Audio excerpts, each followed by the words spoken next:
Retorno de condensado, isso sempre é uma grande dúvida dentro das empresas que a gente acaba visitando e é sempre um ponto de grande discussão, né? O que é ideal, o que não é, o que é correto, coerente, enfim.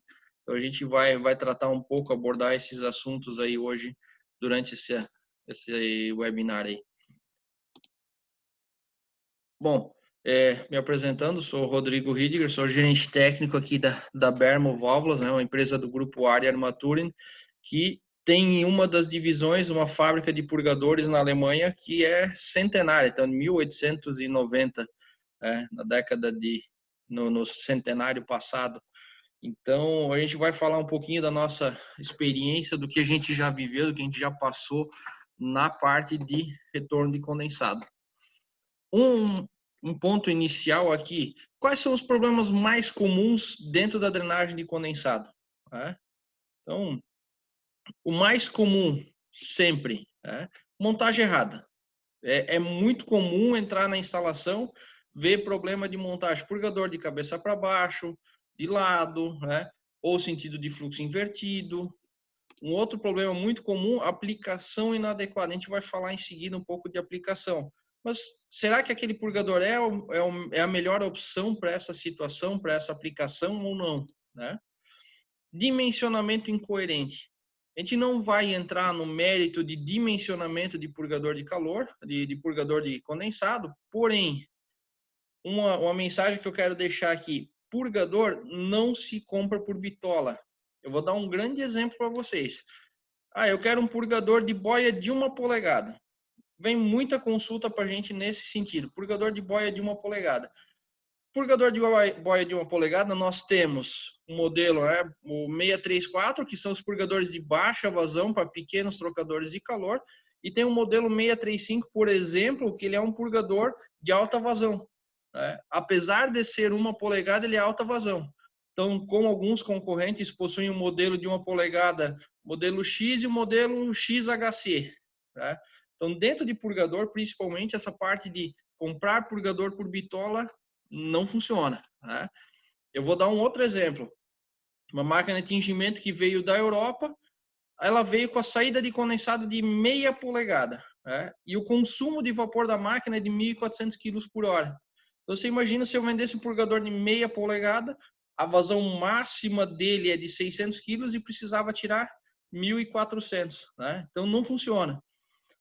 O dimensionamento da saída do trocador estava errado? Não estava. Então, ele seguiu alguns critérios que não foram os mais coerentes conforme a vazão. Porém, o que a gente teve que fazer?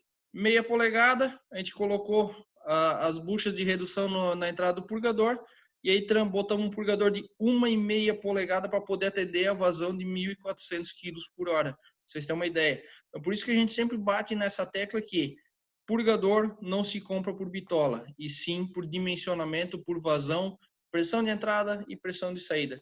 São os dados básicos para especificar um purgador para a tua linha. Porém, um outro problema que o pessoal normalmente atribui ao trocador de calor, à válvula de controle, ao sistema como um todo, na verdade o problema está no purgador, que não é exatamente um problema do purgador, é um problema de processo, que é P1 menor ou igual a P2. P1, pressão de entrada, P2, contrapressão, pressão de saída. Ou seja, pressão da linha de retorno de condensado. No momento que num purgador eu não tenho pressão diferencial suficiente, ele para de drenar, ele começa a alagar o equipamento.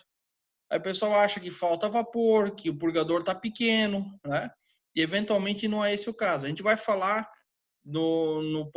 desse ponto de P1 menor ou igual a P2, que é o famoso ponto stall point. No decorrer da apresentação, a gente vai falar sobre essa condição, quando ela ocorre e como identificar. Uma instalação de vapor aí. Esse aqui é um sonho de consumo. Vi já algumas empresas que eu visitei nessa condição, porém, o pessoal normalmente utiliza apenas uma linha de retorno de condensado, onde se mistura o condensado vindo de linhas de purgadores, equipamentos de baixa pressão, vamos falar aí de 3 bar de pressão, e uma linha de purgadores aí de 12, 11, 10 bar de pressão ou maior às vezes. Mistura tudo numa linha e manda de volta para a caldeira, né? Dá para fazer com uma linha só? Dá, né? Todo mundo faz hoje, é uma prática muito comum ainda. Tem que se tomar um cuidado no dimensionamento apenas. Eu vou pegar um exemplo prático, tá? Linhas aí, indústrias têxteis, ou qualquer indústria onde tem uma linha de vapor de 10 bar, né? E atendendo vários clientes de alta pressão, e uma linha com uma redutora de pressão para os trocadores de calor, por exemplo, a 3 bar, a 4 bar.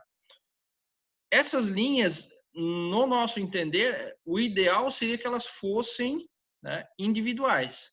Por quê? Em algum momento, quanto maior essa pressão que a linha de alta inserir na linha de baixa, eu começo a atrapalhar a drenagem, tanto dos purgadores de linha, como dos purgadores de máquina.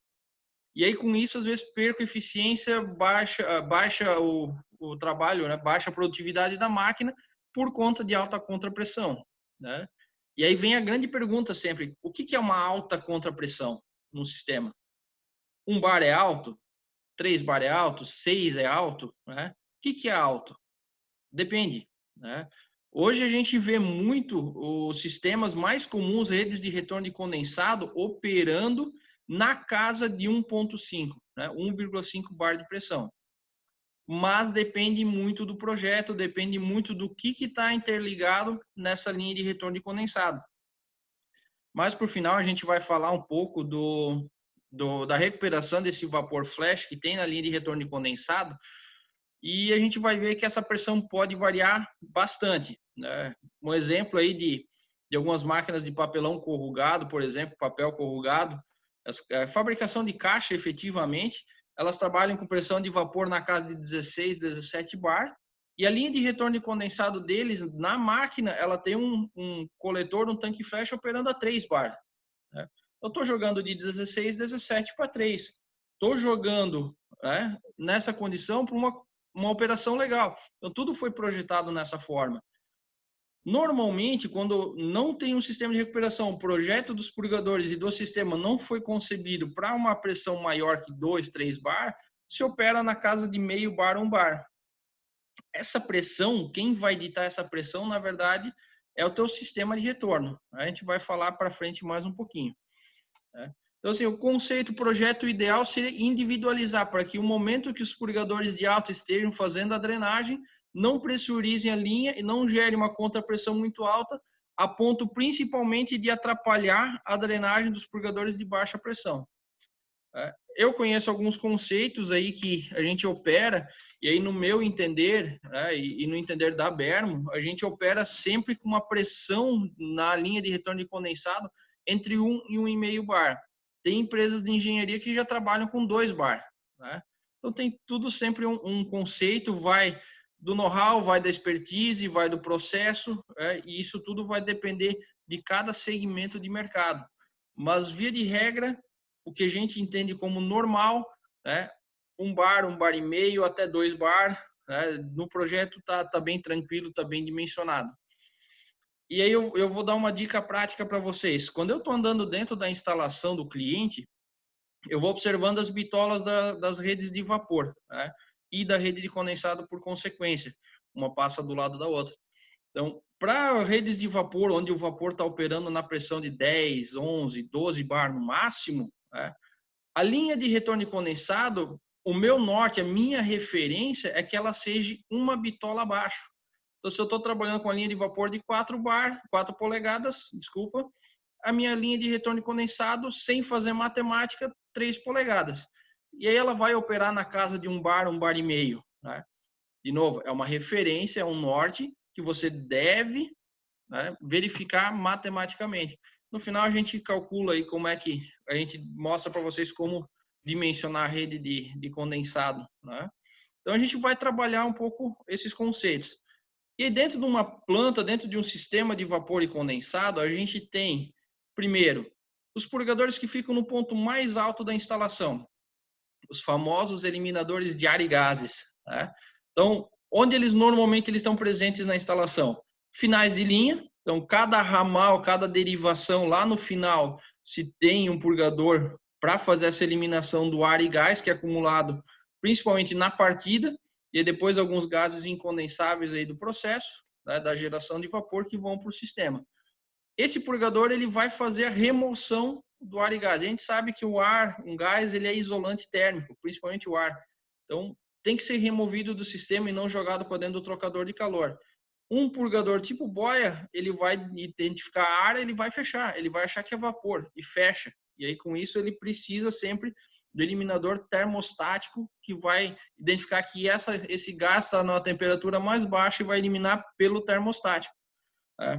Outro tipo de drenagem, a famosa drenagem de linha ou de fim de linha, são os purgadores mais convencionais. E todo ponto, e isso já foi falado em algum webinar anterior, que o dimensionamento, o ponto de instalação desses purgadores é de 30 a 40 metros entre cada drenagem, cada ponto de drenagem, e sempre que tiver uma subida na tubulação de vapor. Eu vou instalar esse purgador na tubulação, eu tenho uma drenagem 15 metros antes, vou ter uma subida, o recomendado é instalar uma drenagem antes da subida, para que eu não tenha golpes de ariete. Né? Existem umas válvulas de partida, são os purgadores de partida, eles são instalados em paralelo com o purgador de linha, drenagem de linha, porém ele joga para o ralo. Qual é a função desse tipo de purgador?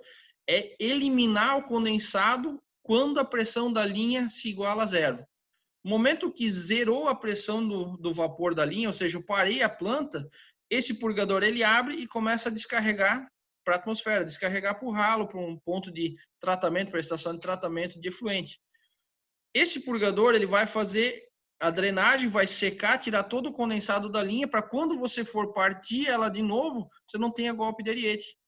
E ele pode ser instalado tanto nas drenagens de linha, bem como nos próprios equipamentos.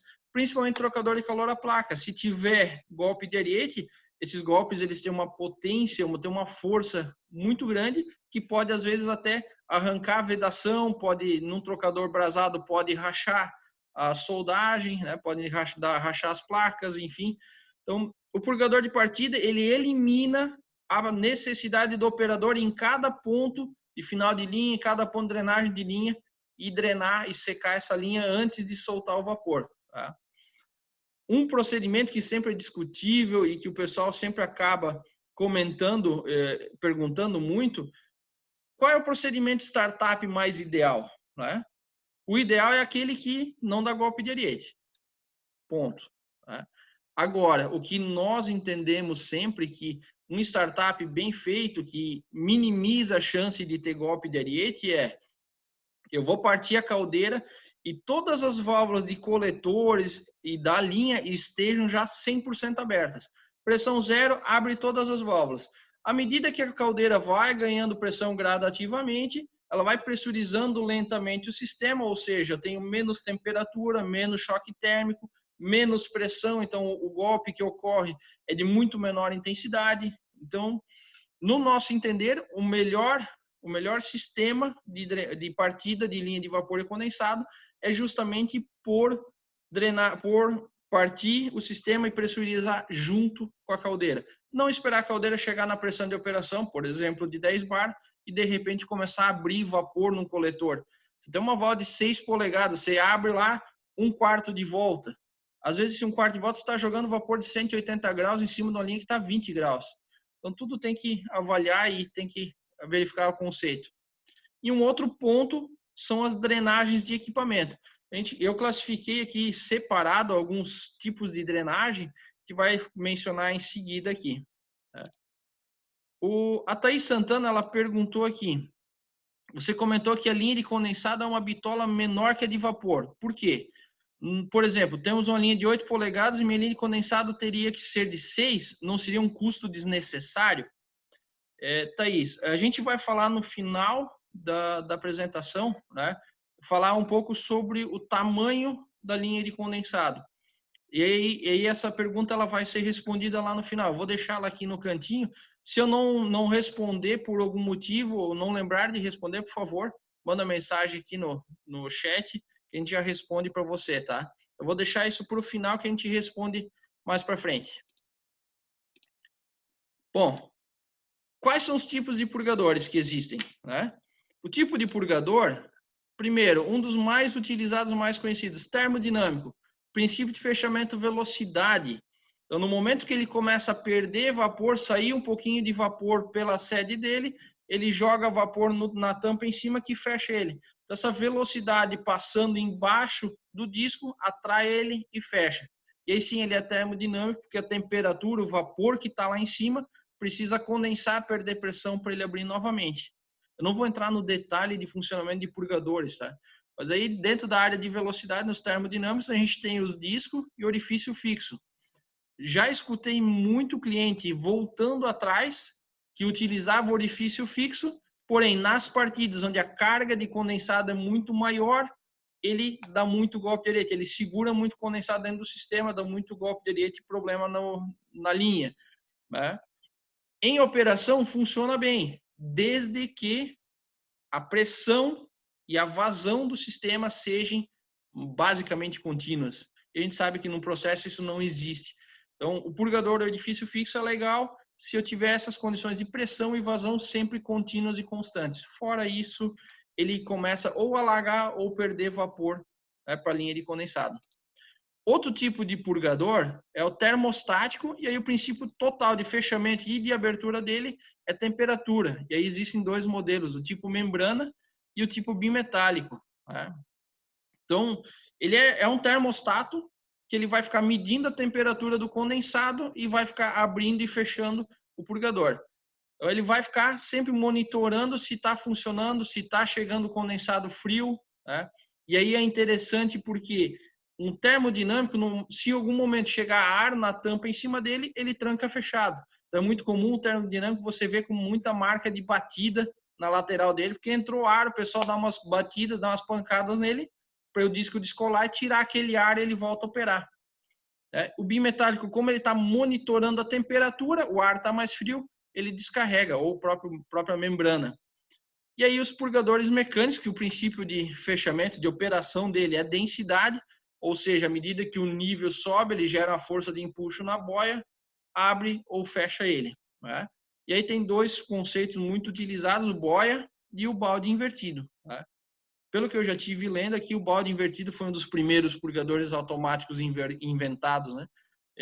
Ele tem uma característica de que ele necessita ter um furinho, um orifício de perder vapor para ele abrir e fechar de tempo em tempo. Ele não tem um termostático, ele tem aquele orifício que vai ficar abrindo e fechando, que pode levar pequenas perdas de vapor durante sua operação, né? E todo purgador de boia, se observar na imagem, ele tem um termostático. Os purgadores de boia para vapor, eles têm o termostático, que se tiver algum ar, algum sistema, algum ar, um gás incondensável, ele vai trabalhar e vai descarregar esse condensado por diferença de temperatura. Bom, vamos continuando aqui então. Quais são na verdade, os tipos, não, essas aplicações, né, de purgador? Distribuidor e coletor. É aquele reservatório grande que ele distribui o vapor vindo de uma, duas, três caldeiras e distribui para a planta para vários ramais. A gente coloca aqui como utilização o termodinâmico, porque ele é barato para a partida, para a instalação inicial, projeto inicial, o membrana para eliminação de ar e gases, né? E o bimetálico na drenagem lá embaixo. O boia com restrição. Por que restrição? E se nesse sistema tiver algum momento golpe de ariete, tiver algum problema gerando golpe de ariete, o boia tem uma tendência maior a danificar o mecanismo do que um termodinâmico, do que um bimetálico. E com isso, você tem uma vida útil menor do purgador. Então, não é que não pode usar, né? Mas tem que garantir que não tenha golpes de ariete na instalação que dê uma vida útil muito maior nele. Drenagens, por exemplo, de drenagens de linha, de peletizadora de ração, enfim, onde você injeta vapor no produto e não pode injetar umidade, essas drenagens normalmente se utilizam um purgador tipo boia porque ele não tem aquele resfriamento, ele seca totalmente o vapor, ele tira tudo que tiver de condensado na entrada dele, enquanto um bimetálico, um termodinâmico, ele tem um momento, o termodinâmico ele fecha, então ele fica acumulando o condensado, e o bimetálico ele precisa que o condensado resfrie uns 10 a 15 graus para daí ele ser removido. Então, eu tenho pequenos alagamentos normais de processo, que em drenagem de linha não tem problema algum. Secador com cilindro rotativo é sempre boia com vapor, né, com eliminador de vapor preso, ou seja, eu tenho um vazamentinho. Para quem tem esses cilindros rotativos aí, vai entender o que a gente está falando, eu não vou conseguir entrar no mérito disso. Trocador de calor tipo casco tubo, eles têm a tendência de ser menores, então podemos utilizar um bimetálico ou boia. As camisas de aquecimento, né, os tanques, por exemplo, de pequenas reações químicas, panelas de cozimento de arroz ali no refeitório, pode-se usar bimetálico. Tem gente que coloca o termodinâmico, porém nós não recomendamos. Né? E o trocador daí é placas, porque normalmente essas cargas são altas, aí somente o boia devido à carga efetivamente. Qual a vazão correta para o purgador? Já vou falar para vocês, drenagem de linha, vazão correta do purgador é um purgador de meia polegada, 3/4 ou uma, pequena. Dependendo da pressão, dependendo do diâmetro, ela vai girar em torno de 15 a 30 quilos por hora, no máximo, quando ela está em operação. Na partida, ela vai dobrar um pouco mais que o dobro. Então, qualquer purgador de meia polegada dá muito mais que 100 quilos. Então, a gente tem, tranquilamente, um purgador de meia 3/4. Eu escutei um conceito de uma engenharia que falava que eu uso 3/4 para tudo como drenagem de linha, porque meia polegada pode ser que tenha um entupimento mais precoce, se o vapor não for de qualidade. É um conceito válido, né? Então, de novo, vai do conhecimento, vai do know-how, vai da expertise de cada empresa. Né? Então, drenagem de linha, termodinâmico, bimetálico, meia 3/4. Né? Eu acho já uma polegada no termodinâmico exagerado. Os bimetálicos meia 3/4 e uma são na mesma vazão, então tanto faz a bitola. Né? Primeiro, dado de plaqueta do trocador. Né? Qual é a carga térmica? Enfim, a gente tem que olhar e aplicar um fator de segurança, que aí depende muito do processo.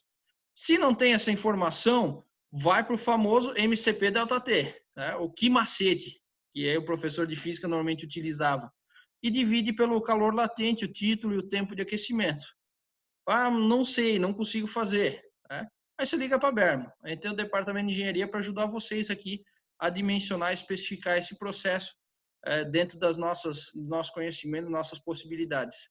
Tem muito vendedor nosso, a grande maioria, que consegue fazer esse cálculo para vocês na hora, e se não conseguir, ele passa para a engenharia que a gente faz o suporte. Drenagem individual. Essa é a instalação mais convencional. Né? Eu tenho uma entrada de vapor 9 bar, o exemplo secador de malha é um exemplo muito clássico.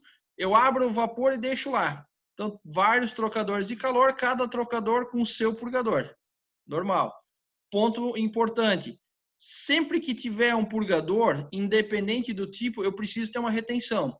Então, bimetálico normalmente tem retenção incorporada, termodinâmico tem a função retenção. Né? Os purgadores membrana têm retenção incorporada e purgadores de boia nem todos. Né? Nós temos uma linha que até possui a retenção incorporada, porém, sempre que tiver um purgador de boia, principalmente, deve-se instalar uma válvula de retenção na saída dele para evitar contrafluxo. Né? E se der os golpes de ariete na linha de retorno condensado, a retenção tem uma função muito importante que é proteger o próprio purgador. O golpe fica na linha de retorno condensado e não vai para dentro do purgador e danifica a boia, mecanismo, enfim. Drenagem convencional. Válvula de shutoff, abre 9 bar, drena. A pressão de saída vai depender sempre do teu sistema. Qual a perda de carga na tubulação, qual o dimensionamento, velocidade. Eu tenho desaerador na saída no final dessa linha. O desaerador está operando que pressão? Meio bar, 0,3. Eu já cheguei em cliente onde o desaerador operava 6,5 bar. Né? A contrapressão naquele cliente lá era de 9 bar. Perda de carga, subida, né? A parte da pressão do desaerador. Tudo bem que a pressão de vapor daquele cliente lá era 40, mas eu tinha 9 bar de contrapressão no purgador.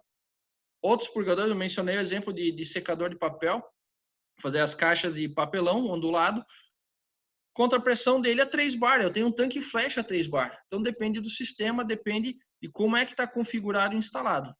Tá? Drenagem coletiva. Sempre vem me perguntar, pô, drenagem coletiva é legal? Funciona? Tá? Eu vou pontuar algumas coisas aqui no nosso entendimento. Fluxo de processo. Então, venho, por exemplo, um ar quente, eu vou pegar o trocador 1, trocador 2 em seguida, trocador 3 por final. Então, cada trocador ele vai incrementar a temperatura. Vamos pegar o exemplo de secagem de leite em pó. Eu quero chegar a 200 graus a saída do ar aqui atrás. Estou entrando com ar 20 graus. Então, o primeiro trocador de calor ele vai ter a função de elevar a temperatura, por exemplo, de 20 para 80. Então, o segundo eu vou pegar de 80 para uns 150, mais ou menos. E o terceiro de 150 para 200, que vai fazer o controle fino. Porém, eu não tenho nenhuma válvula individual nesses sistemas e eu não tenho medições de temperatura intermediárias. O que acontece no processo? E por que normalmente a gente tem dificuldade nessas drenagens? O primeiro, como eu tenho um ar muito frio, eu tenho uma condensação interna muito maior. O do meio, eu tenho uma condensação intermediária. E no final, como eu só estou fazendo a correção final mesmo, eu tenho a condensação menor. O que resulta que o primeiro vai ter uma pressão interna menor. Se eu condenso mais, quer dizer, o tamanho do vapor ele implode. Então, ele reduz a pressão dentro do trocador de calor. O do meio tem a pressão maior e o último tem a pressão interna mais alta. Por mais que ambos estejam trabalhando, e aí para um caso de 200 graus, aí o vapor aqui é 22, 23 bar, tá? Nessa questão, eu tenho maior pressão, automaticamente o condensado do radiador 3 vai ter a preferência de ser drenado, junto com o condensado do radiador 2. O que acontece com o radiador 1? Ele começa a trabalhar semi-inundado. O radiador 2 ele está parcialmente inundado, menos que o 1. E o 3 ele está sequinho. Então aí você começa a ter problemas de drenagem e não alcançar a temperatura do projeto. Então nós sempre acreditamos que drenagem de condensado em trocador de calor é purga individual. Um purgador por radiador. Agora, se eu chegar nessa condição e meu fluxo de processo, na verdade, for nessa condição, esquece tudo que eu falei aqui, porque o ar que está entrando a 20 graus no 1, no 2 e no 3 é igual. Então, a condensação deles é muito similar, muito semelhante, e aí eu não tenho esse problema de drenagem. Agora, no momento que o fluxo de processo for lateral, né, dificuldades de drenar esse condensado tem, e grandes. Tá? Máquina de papel usa muito drenagem coletiva. Tá? Então, o Jorge botou aqui, se inverter o fluxo de saída ajudaria? Jorge, se eu entendi sua pergunta, se inverter o fluxo vindo pelo lado contrário aqui na lateral, no trocador 3, é isso?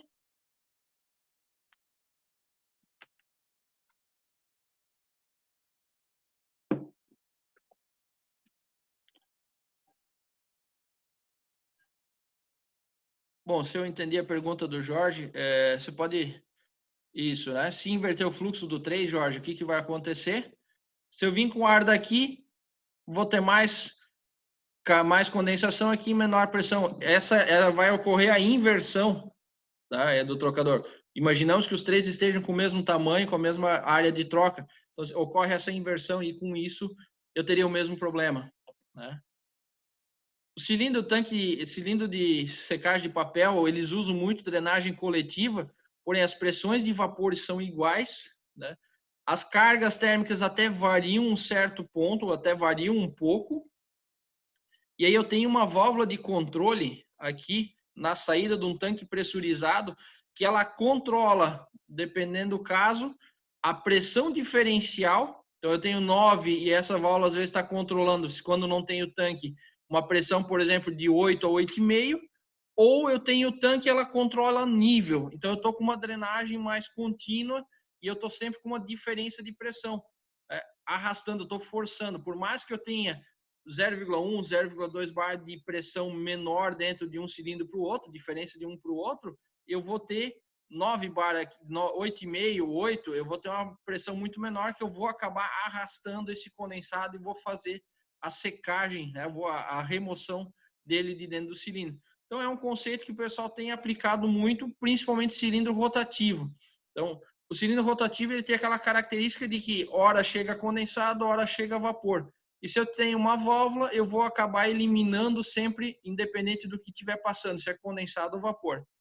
É um dos fluidos mais complicados para se controlar, porque eu tenho cavitação dentro da válvula de controle e eu tenho vaporização, vapor flashing dentro dela. Então, são válvulas aí que tem que ter um cuidado especial nesse dimensionamento aqui.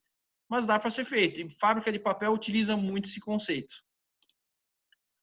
E aí agora, o que a gente começou a fazer muito, né, a parte de drenagem de condensado e aproveitamento de vapor, da energia do calor sensível do condensado. Né?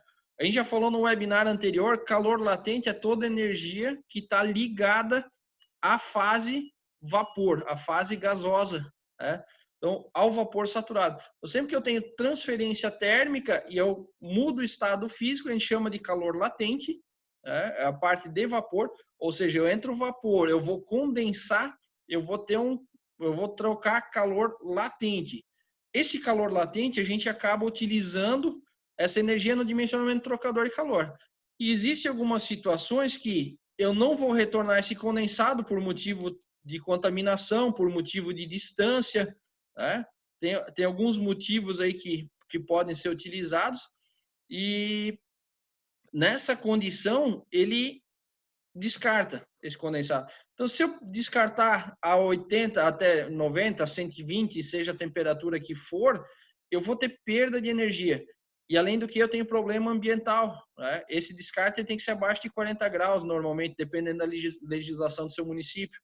Então, eu vou utilizar um trocador que ele vai reter, ele vai inundar um pouco o trocador de calor e vai tirar a energia da fase líquida. Quando eu começo a tirar a energia de fase líquida, que a gente chama de calor sensível, está atrelada à mudança de temperatura, variação de temperatura. Então, essa energia começa a ser retirada, a temperatura condensada começa a cair para o nível de projeto. Tá? Então, a gente acaba trabalhando nesse conceito, tem se utilizado muito, e uma das grandes vantagens, uma válvula de controle de temperatura no vapor aqui em cima, o tamanho dela é grande, porque o vapor tem um volume gigante. Né? Quando a gente instala ela na parte de baixo, que é um conceito que a gente trouxe da Europa, e aí já está sendo instalado aqui já há um tempo, o tamanho da válvula passa a ser dimensionada para a água, que o volume é pequeno, e aí com isso você trabalha com válvulas menores. Você trabalha com uma shutoff de emergência, onde eu vou cortar o vapor por algum motivo, porém o controle de temperatura é feito na saída. Se eu estrangular a passagem aqui, eu vou estrangular a passagem de vapor e condensado, automaticamente eu controlo a temperatura. Tem uma pergunta aqui do Bruno Leonardo. Um trocador de calor, a placa, né, o BP200S, está operando a 5 bar de pressão de vapor. Estamos com um problema de golpe de ariete. Seria interessante instalar uma bota coletora na linha de condensado desse trocador? Teria que entender um pouquinho mais, Leonardo. Um trocador desse dando golpe tem algumas possibilidades. Velocidade do controle, PID, né? Ele está muito rápido e aí ele pode gerar golpes dentro do trocador de calor. E isso também está atrelado na hora que você vai partir. Ele está frio, está com uma certa carga de condensado e o operador não drenou ele. Então, às vezes, aquele purgador de partida te ajuda. Se o problema ocorre quando ele está frio, eu vou aquecer.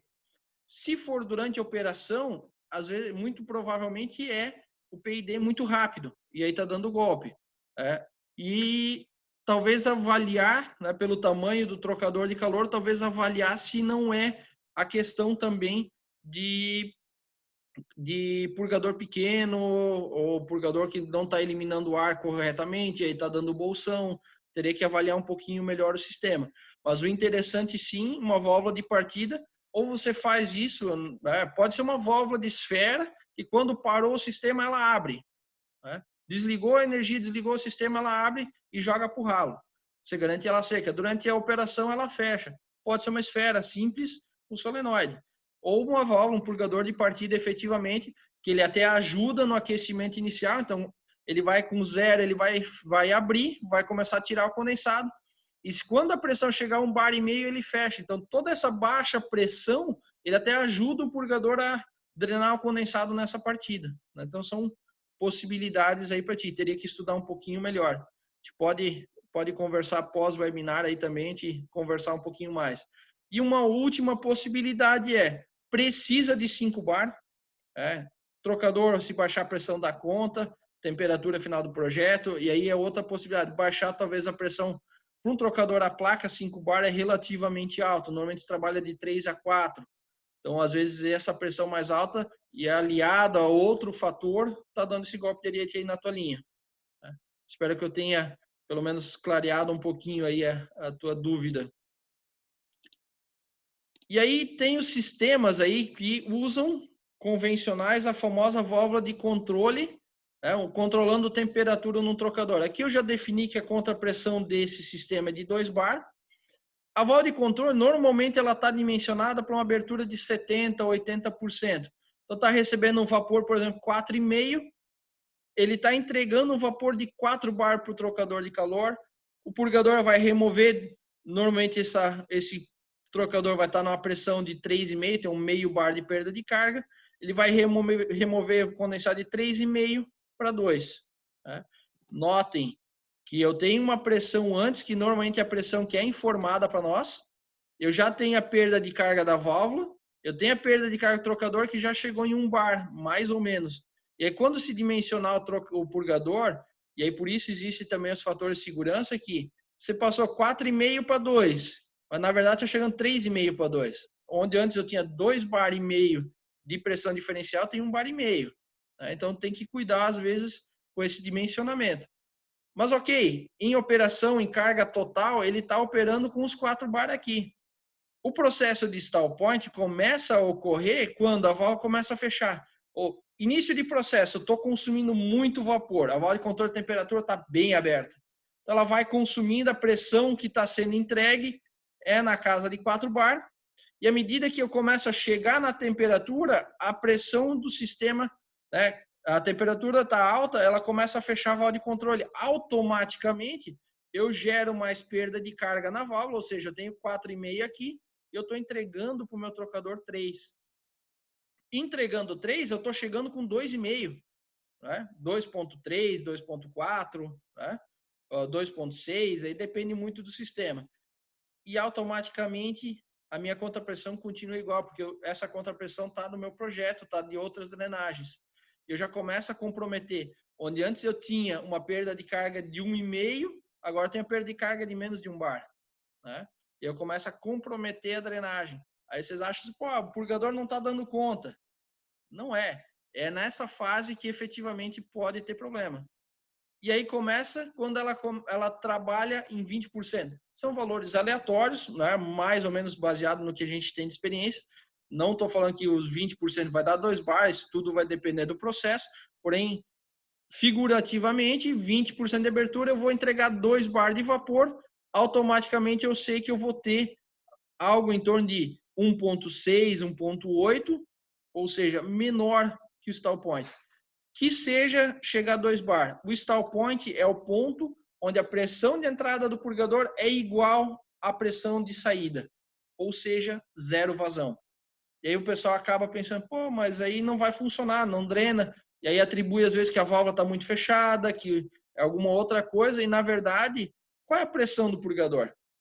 E aí uma grande pergunta que eu faço para todos os participantes dos treinamentos que a gente faz aqui, qual é a pressão da tua linha de condensado?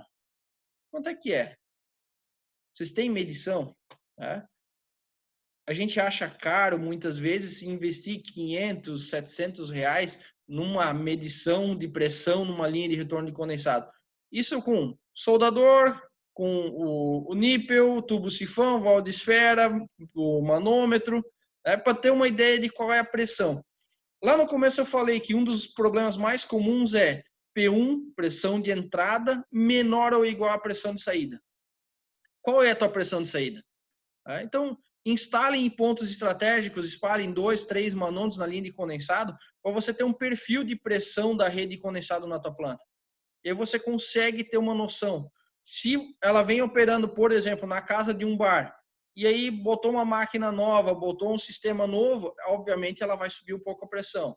Agora, eu não ampliei a minha fábrica, não ampliei minha linha, e a pressão começou a subir, eu tenho purgador vazando, eu tenho bypass aberto.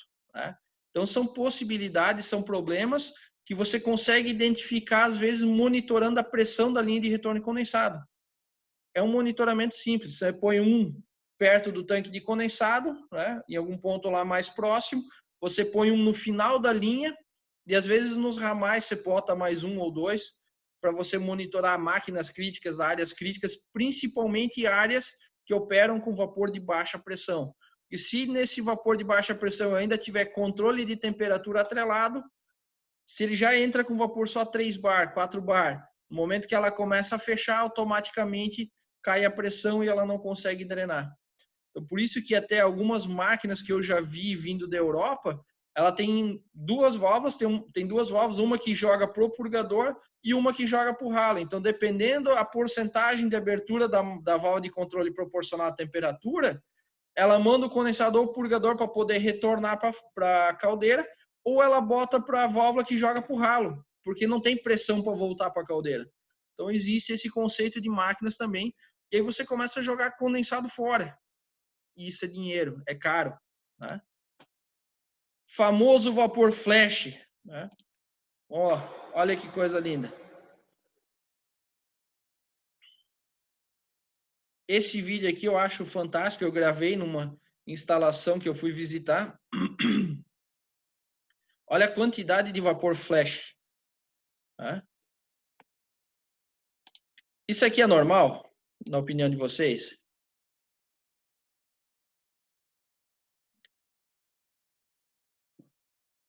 Para se ter uma ideia,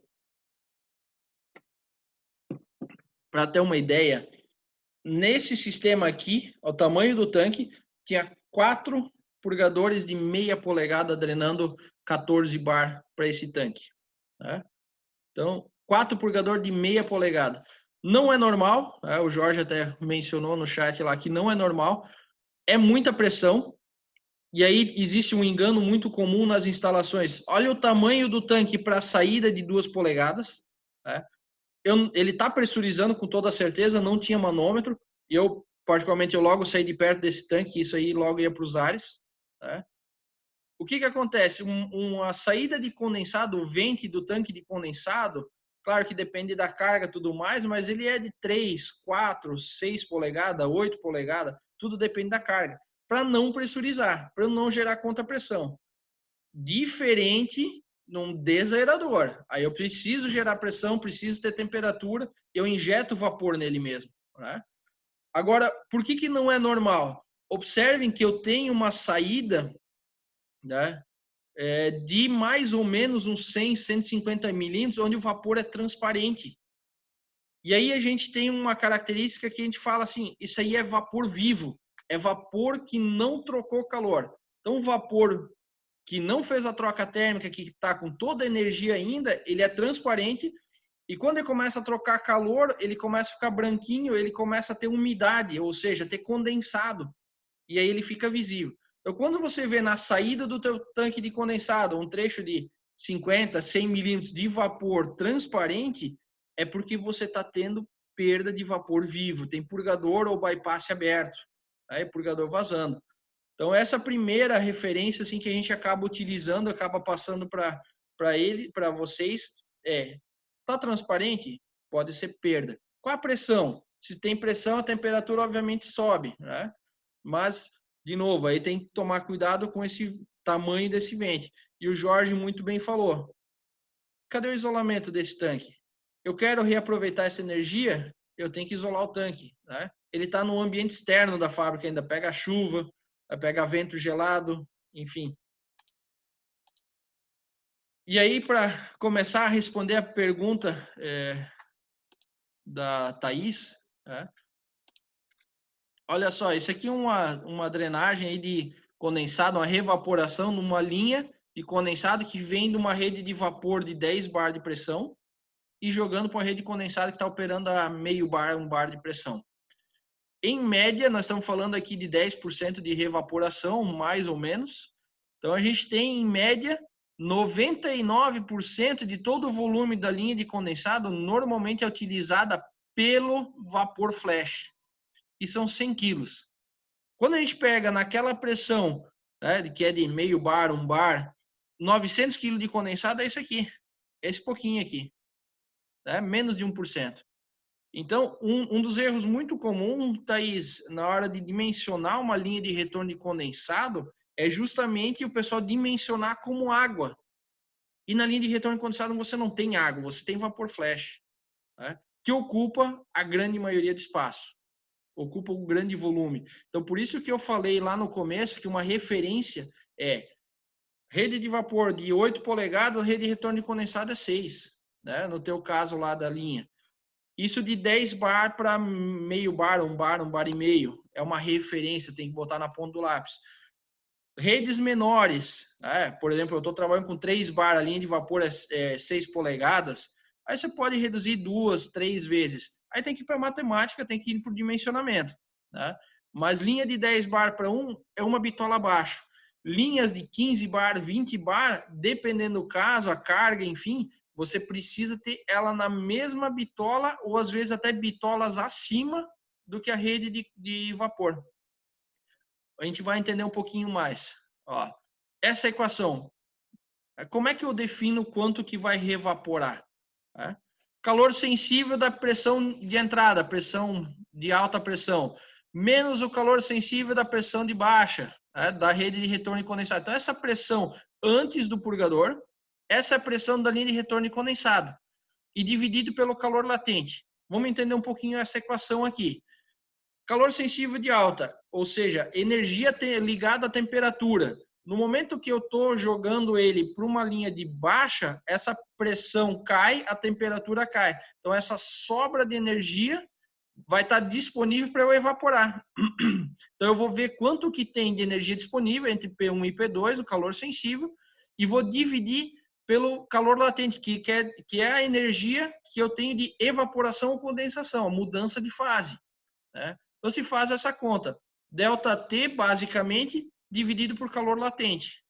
Tá? Eu tenho uma continha um pouquinho mais fácil que eu uso. ΔT direto, né? Eu pego a temperatura do vapor de alta, 10 bar, 184 graus. Se eu jogar para um sistema 1 bar, vai estar em 120. Então, se eu pegar a diferença lá, 184 menos 120, ela vai dar 64 graus, e multiplicar por 0,2. De novo, são valores de referência, né? O certo é pegar a tabela de vapor, pegar os dados e aí fazer a instalação e fazer a conta conforme está aí. Na hora que eu pego 64 e multiplico por 0,2, eu tenho 12%. Eu vou pegar um exemplo aqui, de 10 bar para 1,5. Eu falei 12, está em 11, mas aqui eu falei 2, entendeu? Então, assim, fica próximo do que a gente utiliza. Então, se fizer a conta aqui, calor de alta, menos o calor sensível de baixa, dividido pelo calor latente, a 1 bar e meio. Então, o calor sensível a 10 bar, menos o calor sensível a 1 bar e meio, que é a pressão do tanque flash, da linha de retorno condensado, dividido pelo calor latente de 1 bar e meio. Tá? 11,2%. Esses 11,2% para 7 toneladas de condensado, né, eu quero dizer que eu vou ter uma revaporação, ou seja, o fato de eu tirar ele da temperatura de 184 graus, jogar para uma linha de condensado que está em 133 graus, ele vai ter 120, 130 graus, ele vai ter uma geração de vapor dentro da linha de 784 quilos por hora. Né? Então, de novo, agora vamos voltar lá para aquela tela. 900 quilos de condensado ocupa um espaço muito pequeno e os 100 quilos de vapor flash ocupa praticamente todo o espaço do tubo. Então, por isso que o diâmetro do tubo é muito maior. E aí vem o grande ponto. Linha de retorno de condensado se dimensiona baseado na vazão de vapor flash, com velocidade máxima de 20 metros por segundo. Você pega a equação de cálculo de vapor, linha de vapor, utiliza a velocidade máxima de 20 metros por segundo e a vazão que você encontra baseado nessa equação aqui, 784 quilos. E por isso que ela fica num tamanho grande, tá? Tem a Thaís aqui ainda fez um comentário. Se eu resfriar o condensado para 90 graus, eu posso ter uma bitola menor? Certo? Certo. Tá? Então, na hora que você usa aqueles trocadores de calor com consumo de calor sensível, ou seja, os semi-inundados, você trabalha, dimensiona ele como água. Porque a água a 90 graus não tem vapor flash. E aí o tamanho dele fica muito menor. Né? Porém, tem que tomar um cuidado que eu vou ter perda nessa transmissão até chegar na minha caldeira. Se eu chegar na minha caldeira com essa condição, né, vai chegar com 75 graus. Eu vou botar mais uma água de reposição, então vai cair para 60. Aí isso às vezes pode acarretar no aumento do consumo de combustível, o fato de usar essa energia. Né? Porque eu tenho perda no retorno de condensado. Tá, Thaís? Então tem que tomar um pouquinho de cuidado. Quando se for trabalhar num sistema que esse condensado não vai retornar para a caldeira por contaminação, por distância, por um fator técnico, aí você joga até para 40 graus e aí você consome o máximo de energia possível. Tá? O Jorge Augusto ele perguntou aqui, qual é a média de porcentagem de água de reposição no tanque de condensado? Boa pergunta, Jorge. E aí a resposta você vai ficar triste. Depende. Depende do processo. Depende quanto que eu uso do meu vapor injetado direto no meu produto. Depende se tem algum ponto que eu jogo fora. Né? Agora, se você tiver, a grosso modo, né, eu retornar 100% do condensado para lá, o meu tanque aberto, eu não recuperar aquele vapor flash, ou mesmo recuperando, e aí, dependendo do caso, a forma, vamos imaginar que você não recupera o vapor flash. Estamos falando de 11%. Então, o mínimo para o sistema sem recuperação, eu diria para ti, em torno de 15% de água de reposição no tanque condensado.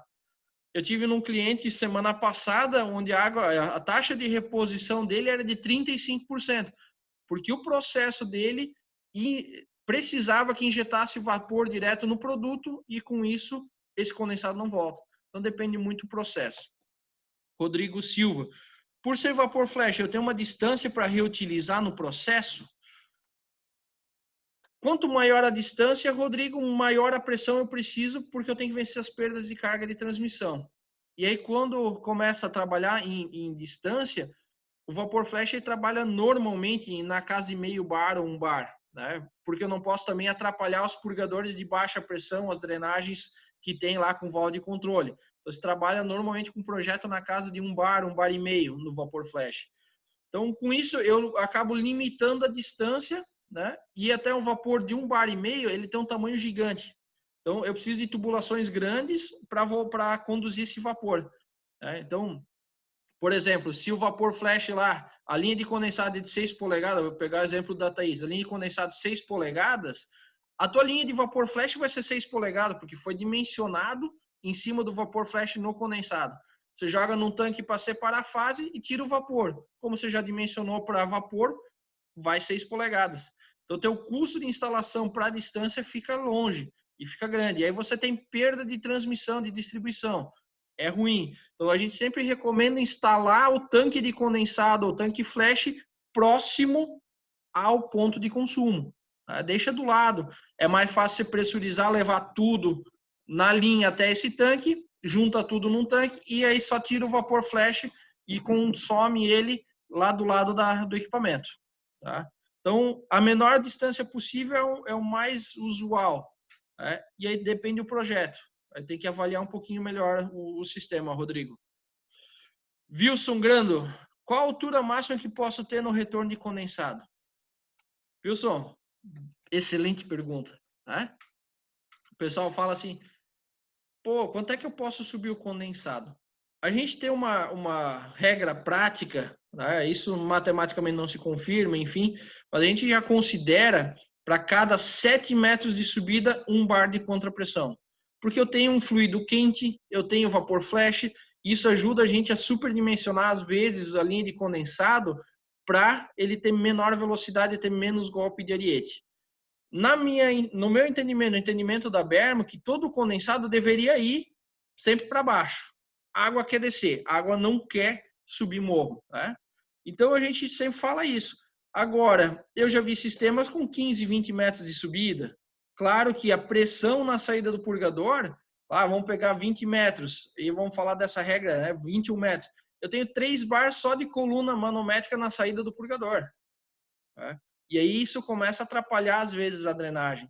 Então, quando tem subida, no nosso entendimento, é bombear o condensado. Porque eu tô com pressão extremamente baixa, eu tô falando de 1 bar e meio, né, nessa recuperação. E o jogar fora esses 784 quilos, considerando 60 horas de operação por mês e R$50 a tonelada de vapor gerado no cavaco, gás aí vai para 100, 150, aí vezes 2, vezes 3, esse vapor flash é uma economia de R$23 mil a R$50 para cavaco e 600 horas mês. Então você imagina num sistema de alta pressão. Você imagina ter uma mistura numa linha de condensado, 700 kg de condensado, 700 kg de vapor flash e 6.300 kg de condensado. Imagina o golpe de ariete e a pancada que vai dar, né? Então, nessas condições, quando eu começo a ter muita subida, eu não falo de 4 metros, 5 metros que é o usual, mas começa a ter que subir para um outro patamar do terreno, né? Subir 10 metros, 20 metros, aí vai para a bomba de condensado. E aí você separa o vapor flash, consome lá na planta e manda só água de volta para o ponto alto. Né? Possibilidade de reutilização, né, Wilson, complementando essa tua pergunta aí, eu posso utilizar ele, por exemplo, pré-aquecer água de reposição, que foi o Rodrigo, o Rodrigo não, foi na verdade o Jorge, a taxa de água de reposição, eu posso aquecer ela até 90 graus, né? Eu posso gerar uma água quente para o meu processo, uma água 60 graus, 90 graus, posso gerar uma água 45 para chuveiro, para pia, eu posso gerar água de esterilização, eu posso gerar um trocador de calor a 1 bar no teu processo, né? Máquina de papel, eles coletam todo o condensado, pressurizam 1 bar e usam no primeiro cilindro para recuperar essa energia, primeiro, segundo. Tá? A gente vai falar aqui agora a reutilização. Esse é um esquema de montagem. Então, eu recebo o condensado com vapor flash, separo as fases num tanque, aí tem um purgador aqui, que joga ele para a bomba, porque eu tenho 1 bar e meio de pressão, então eu jogo para uma bomba de condensado. O vapor flash eu uso para um novo equipamento, um consumidor, um trocador para gerar água quente, para gerar água de processo, água de chuveiro, de esterilização. E, se necessário, eu posso botar uma estação redutora complementando. Por exemplo, esse trocador de calor, ele precisa de 1.500 quilos. O meu flash, baseado no cálculo anterior, ele disponibiliza 780. Então, eu vou pegar, dimensionar uma estação redutora para 1.500 quilos, porque quando no começo do processo ela tem que garantir, né? E depois, em operação, ela vai fornecer os 800 quilos e os 700 vêm do vapor flash. Então, ela vai complementar o que falta, e aí eu garanto aquela água a 60 graus. Eu garanto aquela água de 80, de esterilização, enfim. E aí você tem que avaliar.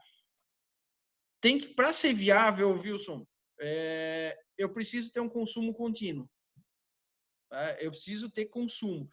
Se não, botar tanque flash para deixar ele jogando para a atmosfera, esquece. Né? Se eu quero só cuidar do meu retorno de condensado por conta de altura, não utilizo o tanque flash, utiliza só uma bomba. Joga o condensado na bomba, você ia perder na caldeira mesmo, dele tem a chaminé, tem a exaustão aqui, o flash vai embora e você bombeia o líquido e retorna para a caldeira. Pontos isolados. Eu só tenho uma máquina que me dá dor de cabeça, que eu não consigo retornar condensado. Nessas máquinas aí você pode usar o purgobomba. Ele funciona como purgador no início do processo, que a pressão está alta, e ele funciona como bomba quando a pressão está baixa. Então, aí para correções localizadas, né? Então tem essas condições. Mas o diagrama básico é esse aqui. E aí, economia, aqueles 25 mil reais, né? Que a gente falou antes. Se eu começar a retornar condensado a cada 6 graus que o meu tanque de condensado que sobe lá na casa da caldeira, eu tenho uma economia aproximada de 1% de combustível. Ou seja, numa conta lá de 180 mil, eu tenho 1% de 180 mil reais de economia. Uma conta de referência. Então, você pode fazer aquela conta anterior aqui, né? Que vai depender do teu valor de geração de vapor, enfim. E outras oportunidades na linha de retorno de condensado, que a gente já falou, manômetro, independente se é condensado ou não, né? Desculpa. Independente de ser condensado ou não, o manômetro ele tem uma temperatura máxima de 100 graus, então eu preciso de um tubo sifão. É muito comum ver essas instalações sem esse tubo sifão, tá? A parte de drenagem fim de linha, até complementando a tua pergunta, Wilson, olha a altura, 4, 5 metros de altura estão as drenagens, né? Traz essa tubulação num cavalete a 1,20 m para facilitar a tua manutenção, para facilitar a inspeção do purgador, tá? Essa válvula de dreno no final da bota, traz ela para 1,20 m, porque o operador, só se ele for muito regradinho, a empresa cuidar muito disso, senão ele não vai botar uma escada, abrir a PT, a permissão de trabalho, enfim, para ir lá em cima drenar essa linha de condensado na partida. Então, traz isso para baixo, nas linhas aí, quando a drenagem de linha, ele sempre está com a pressão integral e retorna ele para os 4, 5 metros, que é usual, funciona, dá leves golpes de ariete, nada que danifiquem, né, a tubulação, mas você pode operar nessa condição. E mais uma pergunta sua, e o restante do flash seria perca mesmo? Não teria como reutilizar mais? Só complementando aqui, esse exemplo, se eu tenho 700 quilos, né, eu vou utilizar num sistema que consome 1.500, eu vou complementar 800 aqui, viu? Se eu tenho um sistema que gera 700 quilos, posso aproveitar num sistema de 400? Pode, né? Se eu consumir 400 dele, se isso viabilizar economicamente, show, faça, né? E os 300 restantes, ou você acha um outro consumo, ou você acha, né, ou você joga fora. Aí você tem que ter uma válvula, não é a válvula de segurança que vai fazer esse trabalho, você tem uma válvula jogando para a atmosfera para controlar a pressão. Porque se não consumir esses 300 quilos, a pressão do flash sobe, né? Então, aí você tem que achar um outro consumo para isso aí, tá? E, gente, vapor flash, aproveitar essa energia de alguma forma, você ainda ajuda, por exemplo, isso aqui é máquina têxtil. Muito comum o operador querer partir a máquina rápido, abre o bypass da máquina têxtil. Abriu o bypass, joga um monte de vapor fora e isso chega quinta-feira, o bypass ainda está aberto. Ele abre na partida e fica aberto. Ou o purgador montado de cabeça para baixo. Ele fica jogando fora o tempo inteiro, né? Então, oportunidades. Passar na linha, observa, né? Outra oportunidade. Cadê o eliminador de ar aqui no final? Às vezes ele acaba dando problema por algum motivo, sujidade, enfim, vida útil, né? E o pessoal vai lá e fecha a válvula. Muito comum ver essa válvula fechada. Porque na partida, às vezes, até o purgador está funcionando, só que na partida ele dá pequenas drenagens e o pessoal não bota uma tubulação, aí ele joga em cima da pilha de produto, joga em cima de uma máquina, de um painel, e aí o pessoal da manutenção, ao invés de providenciar uma tubulação para o ralo direcionar essa descarga, ele vai lá e fecha, mais fácil, né? Então, comum, na hora que você estiver andando na planta de vocês, observa se não tem válvula no eliminador de ar fechado. Tenta ver com a manutenção, trazer isso aqui para baixo, manutenção, engenharia, traz para um ponto baixo para facilitar essa manutenção. Bypass, tem empresas, clientes nossos, que a gente já sabe que eliminou, não tem mais bypass, né? Porque o operador abre e deixa aberto, aí fica jogando vapor fora. Claro que se você tem um sistema de vapor flash, aí você recupera essa perda no vapor. Só que ele está dimensionado para revaporação, não para consumo do vapor. Às vezes ele começa a subir pressão do teu sistema porque tu não consegue consumir tudo. Enfim, aí tu tem opções, você tem que avaliar um pouquinho. E principalmente purgador de boia, cabeça para baixo ou ele inclinado, é jogar vapor para a linha de condensado.